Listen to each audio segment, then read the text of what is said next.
السلام علیکم ورحمۃ اللہ وبرکاتہ ان الحمد للہ الذي نحمده ونستعينه ونستغفره ونؤمن به ونتوكل عليه ونعوذ بالله من شرور أنفسنا ومن سيئات أعمالنا من يهده الله فلا مضل له ومن يضلل فلا هادي له وأشهد أن لا إله إلا الله وحده لا شريك له وأشهد أن محمدا عبده ورسوله أرسله بالحق بشيرا ونذيرا أما بعد فإن خير الحديث كتاب الله وخير الهدي هدي محمد صلى الله عليه وسلم وشر الأمور محدثاتها وكل محدثة بدعة وكل بدعة ضلالة وكل ضلالة في النار. قال الله سبحانه وتعالى في القرآن المجيد والفرقان الحميد أعوذ بالله العظيم وبوجهه الكريم وسلطانه القديم من الشيطان الرجيم من همزه ونفخه ونفثه وتوبوا إلى الله جميعا أيها المؤمنون لعلكم تفلحون. قال النبي صلى الله عليه وسلم كل بني آدم خطاؤون وخير الخطائين التوابون او كما قال عليه الصلاة والسلام وتسلیم. اللہ سبحانہ وتعالیٰ کے حمد و ثنا، اس کی بڑائی، اس کی عظمت، اس کی کبریائی یقینی طور پر جتنی بیان کی جائے وہ کم ہے. بلا شبہ ساری کائنات کا پالنہار، سب کی مشکلوں کو دور کرنے والا، سب کو روزی دینے والا اور یقینی طور پر سارے کائنات کا نظام چلانے والا اکیلا بادشاہ، اکیلا رب اللہ وحدہ لا شریک لہ ہی ہے.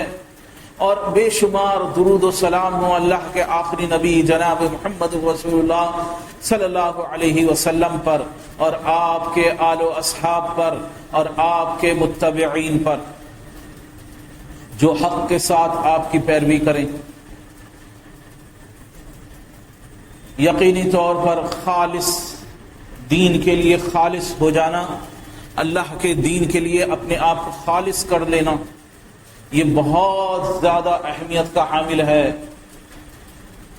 اخلاص کے تعلق سے کچھ بات ہماری چل رہی ہے کہ اخلاص کی اہمیت دین اسلام میں کتنی زیادہ ہے اور ہمیں اپنے اعمال کی بار بار نگرانی کرنے کی ضرورت ہے، غور کرنے کی ضرورت ہے، دیکھنے کی ضرورت ہے کہ حقیقی طور پر کیا یہ جو ہم محنت کاوشیں کر رہے ہیں اپنے تئیں سمجھ رہے ہیں کہ نیکیاں ہم انجام دے رہے ہیں کہ ہم میاں بہت نیک ہیں، اپنے آپ کو اس دھوکے میں رکھے ہوئے ہیں.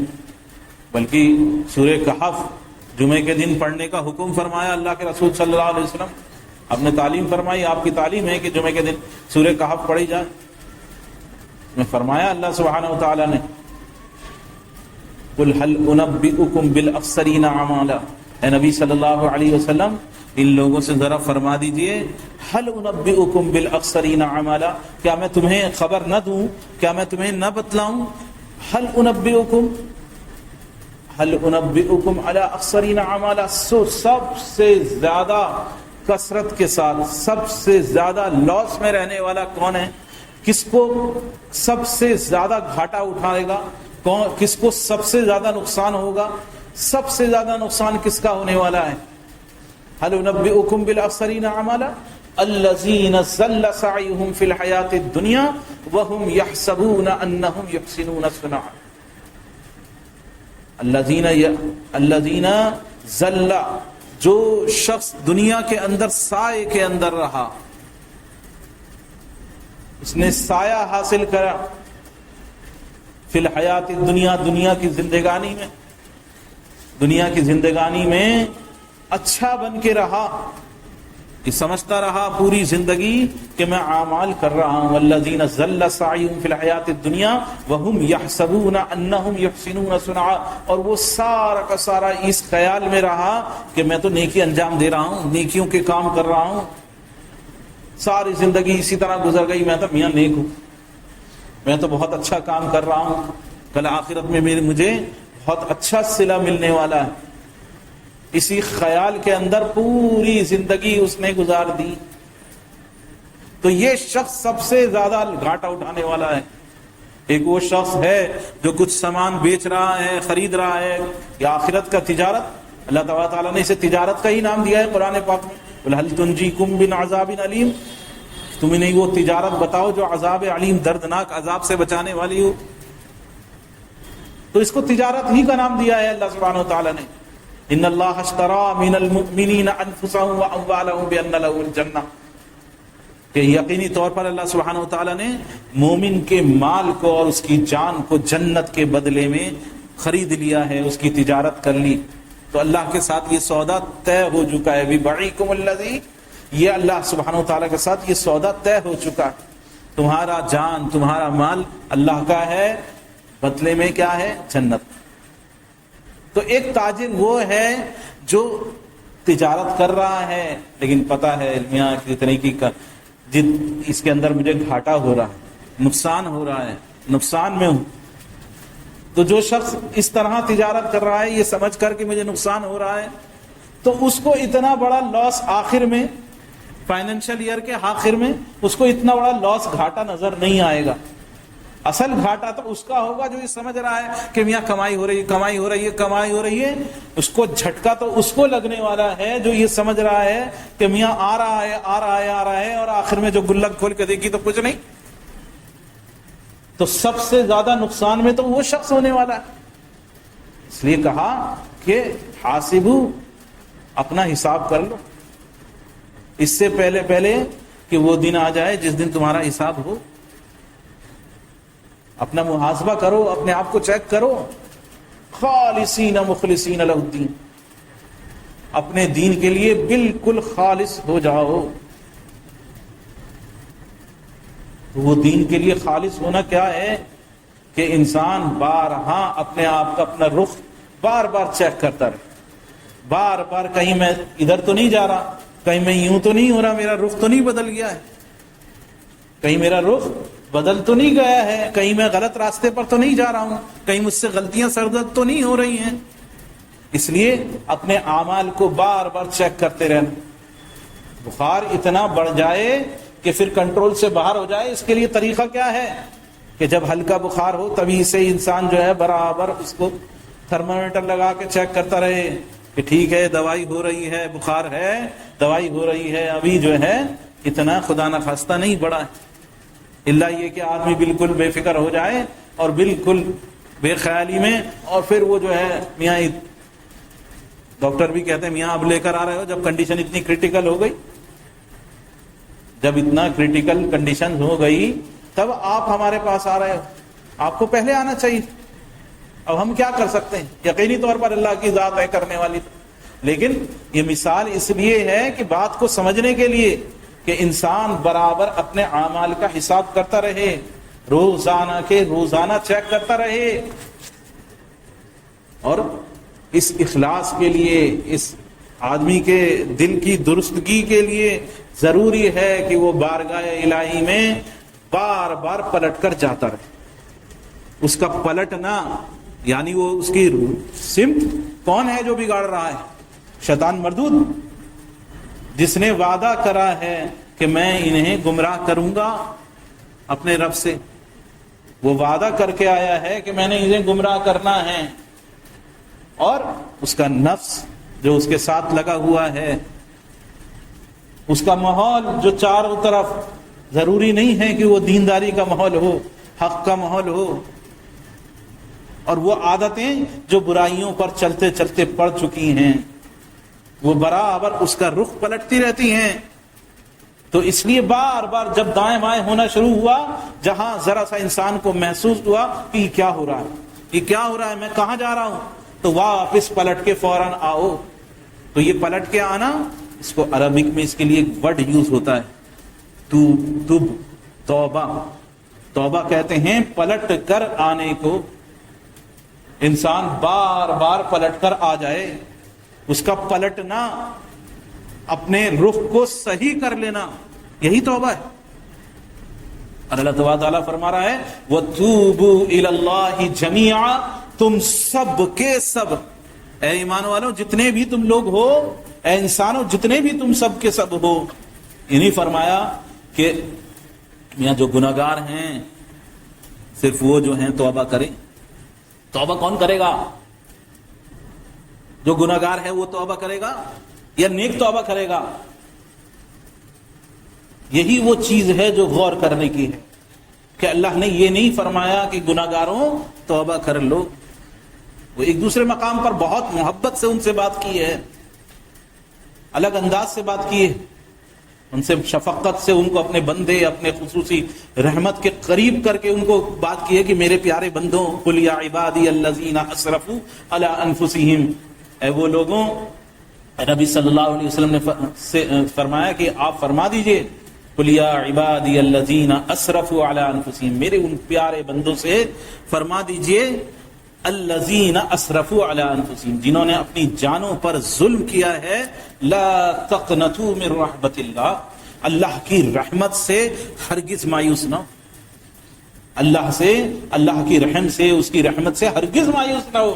لا تقنطوا من رحمت اللہ ان اللہ یغفر الذنوب جميعا، اللہ سبحانہ وتعالی ہر غلطی کو، ہر گناہ کو معاف کرنے پر قدرت رکھتا ہے. وہ چاہے تو سب کچھ معاف کر دے، بڑے سے بڑا گناہ، بڑے سے بڑی غلطی تمہاری معاف کر دے، تو اس کی رحمت سے مایوس نہ ہو. اللہ هو الغفور الرحیم، یقینی طور پر وہ بہت زیادہ معاف کرنے والا اور رحم کرنے والا ہے. لیکن یہاں فرمایا کہ دیکھو پلٹ کے آؤ، توبو الی اللہ جمیعا، سب کے سب مل کے، لعلکم تفلحون، تاکہ تم کامیاب ہو جاؤ. کس لیے توبہ کرو؟ وتوبوا الی اللہ جمیعا ایھا المؤمنون لعلکم تفلحون، تاکہ اگر تم فلاح کو پانا چاہتے ہو، تم یہ چاہتے ہو آخر میں ہم پاس ہو جائیں، تو پھر کیا کرو؟ پلٹ کے آؤ، سب کے سب آؤ، جمیعاً سب کے سب آؤ، اچھا بھی اور برا بھی، جو یہ سمجھتا ہو میں نیک ہوں وہ بھی آئے، اور جو یہ سمجھتا ہو کہ میں برا ہوں وہ بھی آئے، جو یہ سمجھتا ہو کہ میں اللہ کے حکموں کو توڑنے والا ہوں وہ بھی آئے، اور جو یہ سمجھتا ہو کہ مجھ سے اللہ کی، میں تو اللہ کی فرما برداری میں زندگی گزار رہا ہوں، وہ بھی آئے. جمیعاً سب کے سب آؤ، لعلکم تفلحون. اور توبہ کی کیا اس سے بڑی مثال ہو سکتی ہے کہ حضرت ابو ہریرہ رضی اللہ تعالی عنہ روایت کرتے ہیں کہ میں نے سنا رسول اللہ صلی اللہ علیہ وسلم فرمایا کرتے تھے، واللہ انی لاستغفر اللہ واتوب الیہ فی یوم اکثر من 70 مرہ.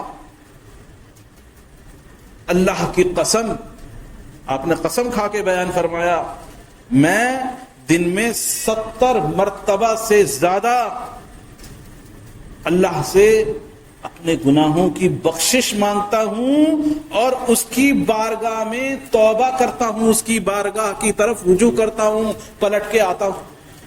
اللہ کے رسول صلی اللہ علیہ وسلم، صحیح بخاری کی یہ حدیث. کیا اب کوئی شک باقی رہ گیا کہ نیک آدمی جو ہے وہ توبہ نہ کرے، وہ استغفار نہ کرے؟ کیوں؟ یہ تو معاملہ مخلص ہونے کا ہے نا، یہ معاملہ تو اخلاص کا ہے نا، یہ معاملہ تو دل کے جذبات کا ہے نا، کہ آپ کا دل کتنا زیادہ اللہ کی طرف خالص ہے، کتنا زیادہ آپ کے دل میں اللہ کا خوف ہے. اصل بات تو یہ ہے، یہ نہیں ہے کہ اسی لیے آدمی برابر اپنے آپ کو چیک کرتا رہے، برابر ٹٹولتا رہے. اللہ کے رسول صلی اللہ علیہ وسلم، آپ کی دوسری حدیث میں ہے کہ 100 مرتبہ، کہ میں 100 مرتبہ بارگاہ الہی میں 100 مرتبہ جو ہے دن میں اللہ کی طرف رجوع کرتا ہوں.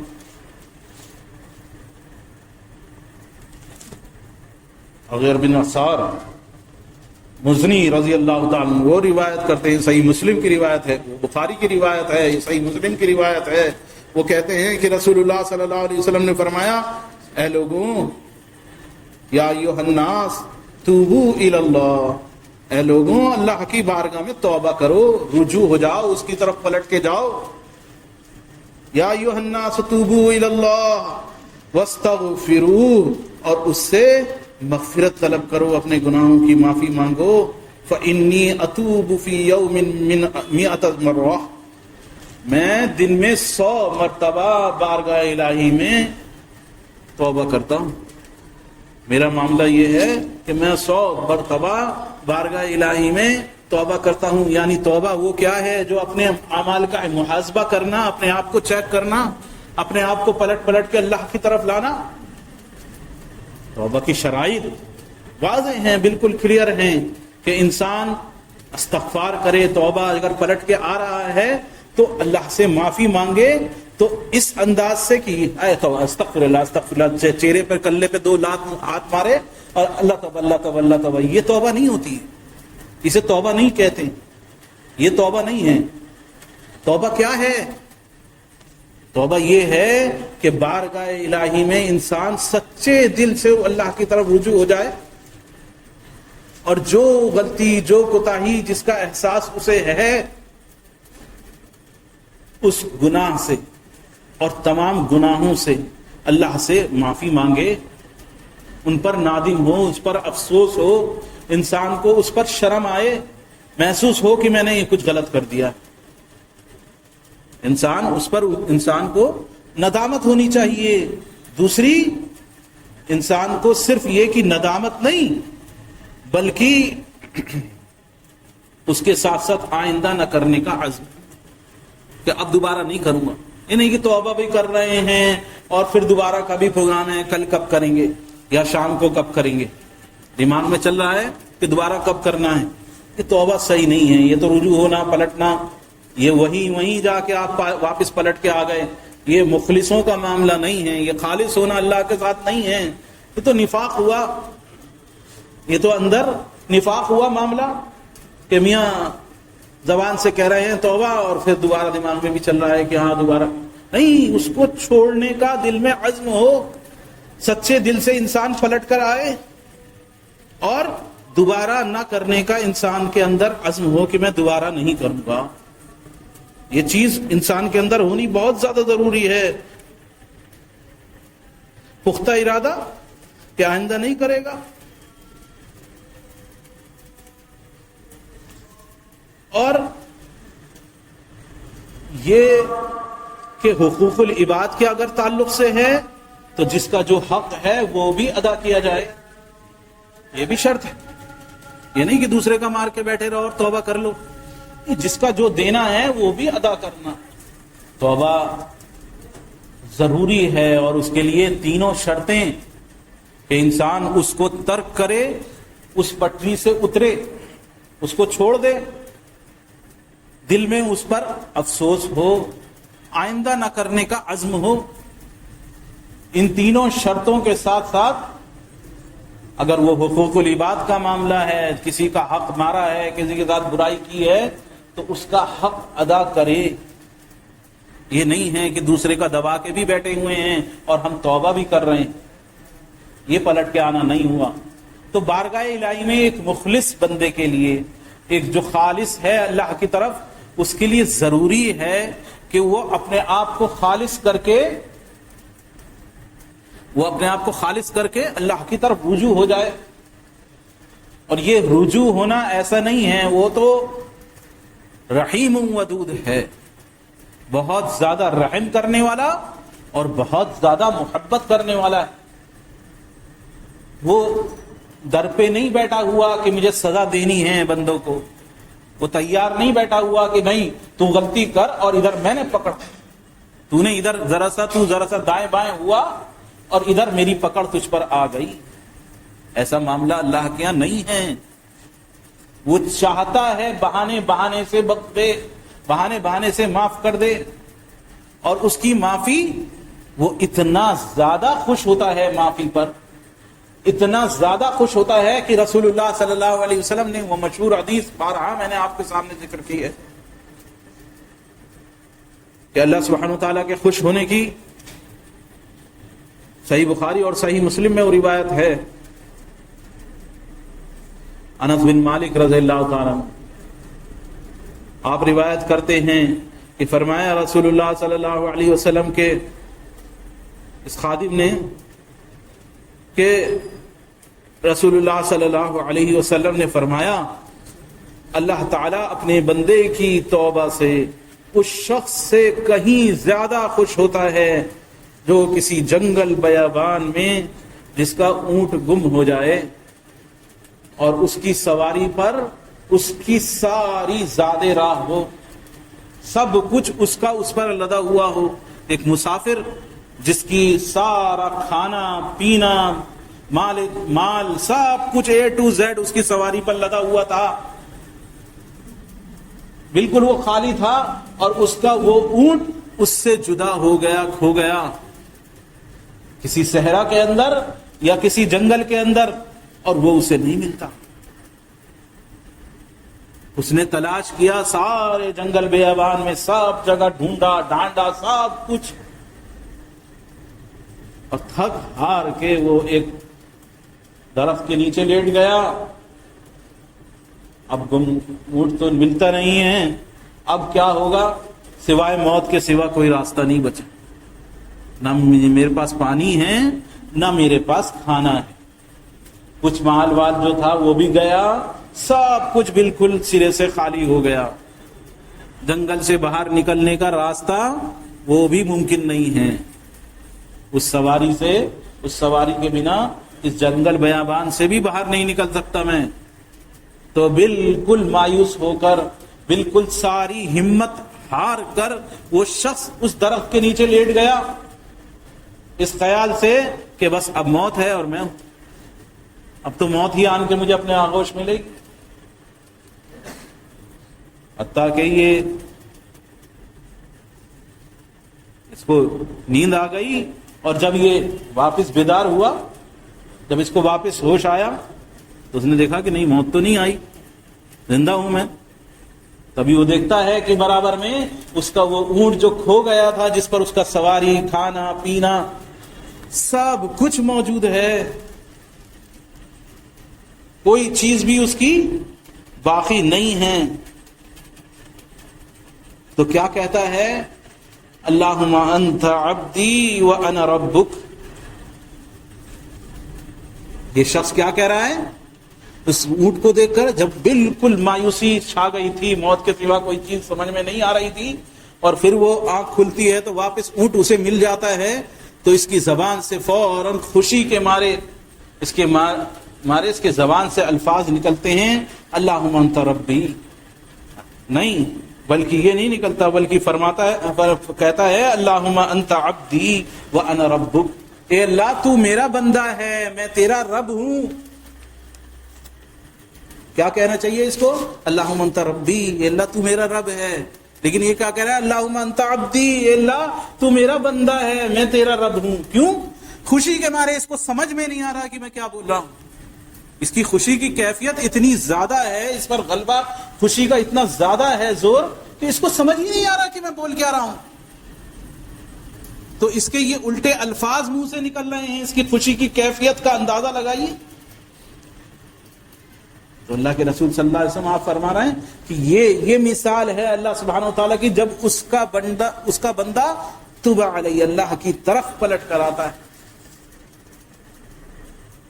جنگل بیابان میں کھوئے ہوئے اونٹ والے کو بھی اتنی خوشی نہیں ہوتی جتنی اللہ سبحانہ وتعالیٰ اپنے بندے کے پلٹ آنے پر، اس کے معافی مانگنے پر، اس کے احساس کرنے پر، اس کے اس گناہ کو چھوڑ دینے پر، اس کے آئندہ نہ کرنے کے عزم پر،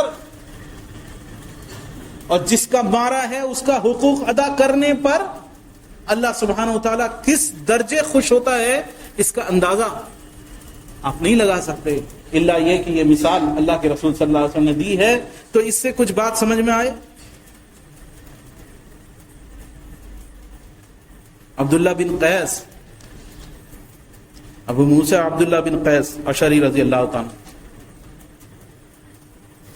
حضرت ابو موسیٰ اشعری جن کو ہم عمومی طور پر جانتے ہیں، وہ رضی اللہ تعالیٰ وہ روایت کرتے ہیں کہ نبی کریم صلی اللہ علیہ وسلم نے فرمایا، اللہ تعالیٰ اپنا ہاتھ رات کو اپنا ہاتھ پھیلاتا ہے تاکہ دن کو برائی کرنے والا رات کو توبہ کر لے، رات کو پلٹ کر آ جائے۔ اللہ اپنی رحمت کا ہاتھ پھیلاتا ہے، اب اس کی کیا اس کی رحمت ہے، کیا اس کی غفاری ہے کہ دن کا توبہ دن کا گناہ کرنے والا، دن کو غلطیاں کرنے والا رات کو پلٹ کر آ جائے، اس کی طرف رجوع کر لے، اور دن کو اپنا ہاتھ پھیلاتا ہے تاکہ رات کو گناہ کا ارتکاب کرنے والا دن میں توبہ کر لے، اس کی طرف پلٹ آئے۔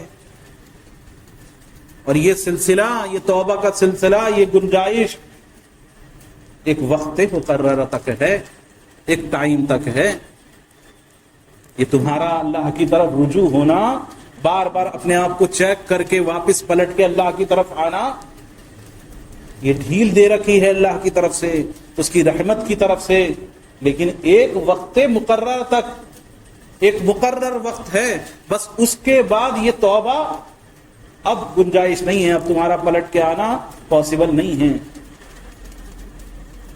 کیا فرمایا کہ یہ توبہ کا سلسلہ اس وقت تک رہتا ہے جب تک سورج مغرب سے طلوع نہ ہو جائے، یعنی قیامت کے آنے تک۔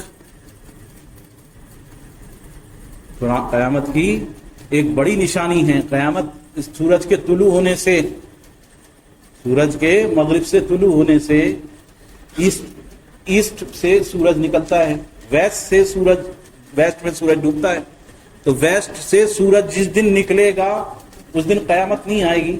ہاں، یہ قیامت کی ایک بڑی نشانی جو ہے وہ واقع ہو جائے گی، اور یہ وہ دن ہوگا جس دن توبہ کا دروازہ بند کر دیا جائے گا۔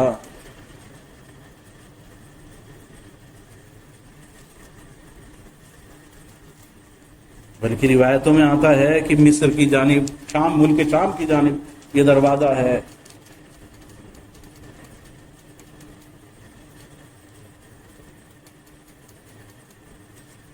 تشبیہ نہیں دی جا سکتی، نہیں سمجھایا جا سکتا۔ ایک بڑا توبہ کا دروازہ ہے جو بند کر دیا جائے گا سورج کے مغرب سے طلوع ہونے پر۔ اور ابو ہریرہ رضی اللہ تعالیٰ عنہ، یہ صحیح مسلم کی روایت ہے، اور ابو ہریرہ رضی اللہ تعالیٰ عنہ وہ روایت کرتے ہیں کہ رسول اللہ صلی اللہ علیہ وسلم نے فرمایا، جو شخص سورج کے مغرب سے طلوع ہونے سے پہلے اس سے قبل توبہ کر لے گا، اللہ تعالیٰ اس کی توبہ کو قبول کر لے گا۔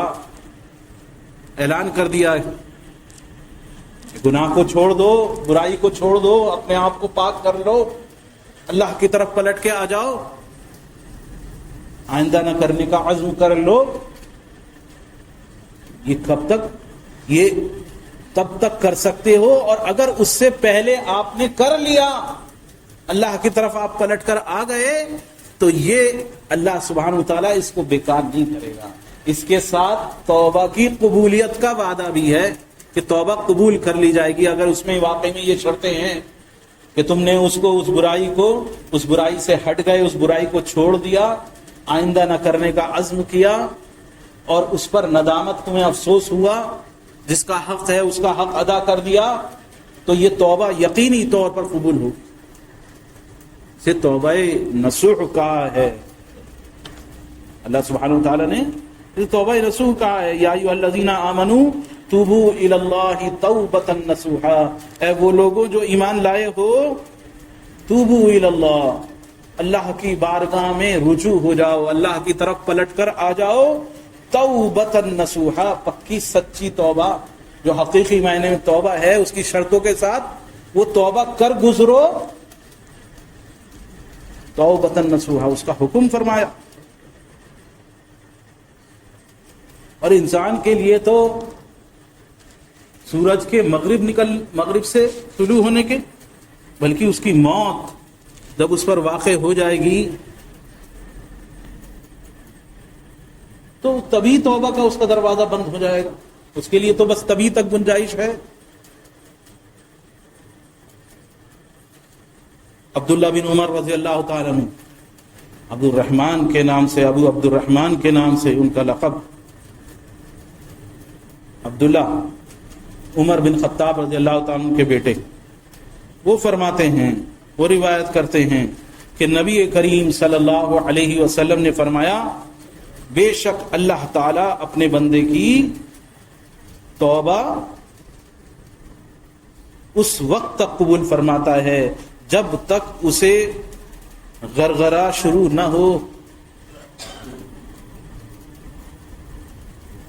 یعنی نزا کی کیفیت، جو موت کے وقت جو کیفیت طاری ہوتی ہے اس وقت تک اپنے بندے کی توبہ قبول کر لیتا ہے، لیکن اس کے بعد توبہ کا دروازہ اس کے لیے بند ہو جاتا ہے۔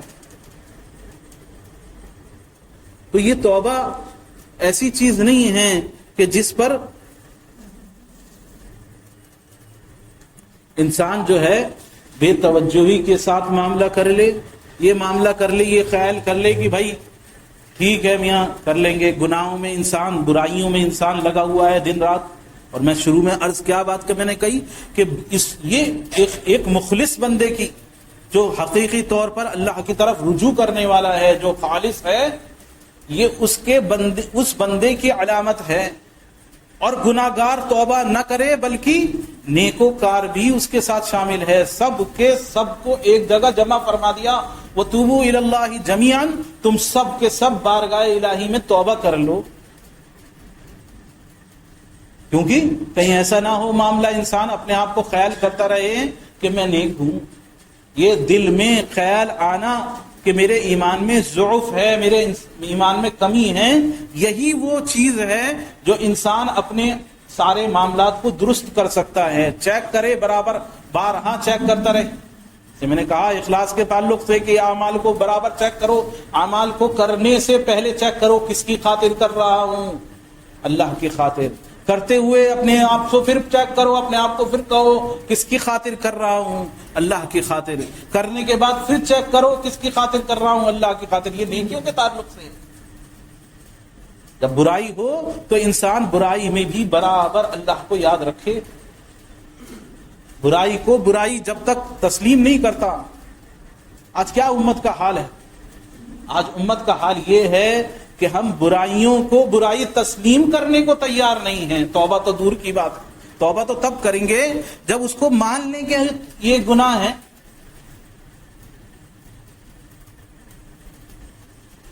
میں کہتے ہیں کہ میاں یہ تو میاں خوشی کا موقع ہے، یہ تو میاں غم کا موقع ہے۔ مرنے کے وقت وہ کام کرتے ہیں کہ جو اللہ کو ناراض کرنے والے ہیں، رونا پیٹنا اور پتہ نہیں کیا کیا، کون سا ماتم چلتا ہے اور کون سے کھانے چلتے ہیں اس کے بعد کس طرح کے کہہ دیا جاتا ہے میاں غم کا موقع ہے۔ تو غم کا موقع آپ کو پرمیشن نہیں دیتا ہے شریعت کی حدود کو توڑنے کی۔ میاں خوشی کا موقع ہے، ڈی جے چلاؤ، ڈانس کرو، پٹاخے پھوڑو، خوشی کا موقع ہے۔ اللہ کے حکم کو توڑو گے اگر اپنی خوشیوں کے موقع پر، یہ طے شدہ بات ہے، یقینی بات ہے، انسان اس بات کو اگر دل پہ لے لے تو انسان کو ان برائیوں کو چھوڑنا آسان ہو جائے۔ یہ طے شدہ بات ہے، کسی خوشی کے موقع پر اگر انسان اپنے کسی رشتہ دار کی شادی پر ہو یا اپنی شادی پر ہو، کسی موقع پر ہو، شادی بیاہ یا بچے کی پیدائش ہو یا کوئی موقع ہو، خوشی کے موقع پر اللہ کو ناراض کرے گا، اللہ اس خوشی کو باقی نہیں رکھے گا۔ مرنے کے موقع پر، کسی کے مرنے کے موقع پر اللہ کو ناراض کرو گے، اللہ تعالیٰ اس میت پر رحم نہیں کرے گا۔ یہ فرمایا کہ میت کے رونے پر ماتم کرنے والوں کے لیے وعید فرمائی کہ میت کے رونے پر جو ماتم کرتے ہیں تو ان کے ماتم کا اثر اس شخص پر ہوتا ہے جو مرا ہے، اس کی قبر میں اس کے بقدر عذاب ہوتا ہے۔ جتنا اس کے اوپر رویا چلایا گیا ہے، شور مچایا گیا ہے، زبان سے رویا گیا ہے، چیخ چیخ کر بول بول کر رویا گیا ہے، اتنا ہی عذاب اس کی قبر میں ہوتا ہے۔ تو اگر تم کسی سے محبت کرتے تھے، اس کے غم میں رو رہے ہو تو اس کو عذاب پہنچا رہے ہو، الا یہ کہ وہ خود اس سے منع کرتا ہو دنیا میں۔ اپنی زندگی میں اگر اس برائی سے خود روکتا تھا تو وہ تو بچ جائے گا، لیکن اس نے برائی میں لوگوں کو نہیں روکا، وہ خود کسی پر رویا تھا۔ اب اس کے رشتہ دار، اس کے قرابت دار، اس سے محبت کرنے والے رو رہے ہیں، اب اس کی قبر میں عذاب ہوگا۔ اور خوشیاں منا رہے ہو اور خوشیاں منانے میں اللہ کی نافرمانی کر رہے ہو تو یہ خوشیاں باقی نہیں رہنے والی ہیں. کوئی اپنے بچوں کی بیاہ پر، اپنے بچوں کی خوشیوں پر اللہ کے حکم کو توڑے گا اور کہے گا میں خوشی کا موقع ہے، یہ تو کوئی نہیں، ٹھیک ہے، ایسا ہے ویسا ہے کر کے ایکسکیوز آپ دے سکتے ہیں دسیوں طرح کے، کیونکہ آپ اس کو برائی مانتے ہی نہیں ہیں، آپ اس کو برائی تسلیم ہی نہیں کرتے. اگر آپ اس کو برائی تسلیم کریں تو ٹھیک ہے، لیکن ہم تو اس کو برائی مانتے ہی نہیں ہیں. تو اب اس برائی کے نہ ماننے کی وجہ سے اب مصیبت یہ پڑے گی کہ یہ خوشی باقی نہیں رہے گی. اللہ تبارک تعالیٰ اس خوشی کو ختم کر دے. العیاذ باللہ. یہ بات غور کرنے کی، اخلاص کی بات ہے، یہ دل پر لینے کی بات ہے.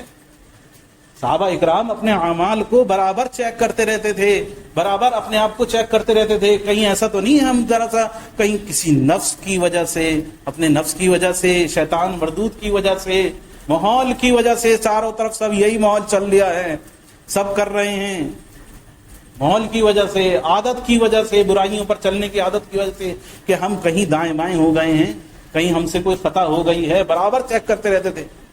صحیح بخاری کی روایت ہے، کعبی ہیں ابن ابی ملیکہ، وہ کہتے ہیں کہ میں نے 1 نہیں 2 نہیں 3 نہیں 4 نہیں 5 نہیں بلکہ 30 صحابہ اکرام کو دیکھا ہے کہ 30 صحابہ اکرام اپنے بارے میں نفاق کا ان کو خوف تھا کہ میں منافق ہوں.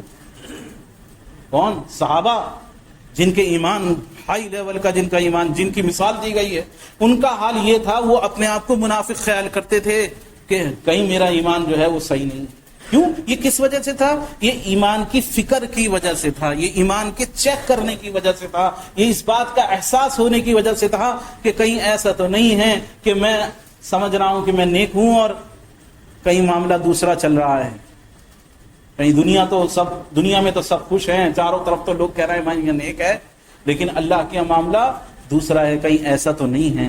تو اس خوف کی وجہ سے ان کا حال تھا. انشاءاللہ یہ بات جاری رہے گی. اللہ سبحانہ وتعالیٰ سے دعا ہے کہ اللہ سبحانہ وتعالیٰ کما حقہ، جیسے دین اسلام پر چلنا چاہیے، جیسے اللہ کی فرما برداری کرنی چاہیے، العالمین ویسا ہمیں فرما بردار بنا دے. العالمین اے اللہ ہمارے تمام معاملات میں اے رب العالمین تو ہمیں مخلص بنا دے. العالمین اخلاص، اللہ اخلاص مرحمت فرما دے. العالمین یہ دکھاوا، دنیا داری، العالمین دنیا داری کی خاطر اے اللہ تیری نافرمانی ہم سے سرزد نہ ہو جائے.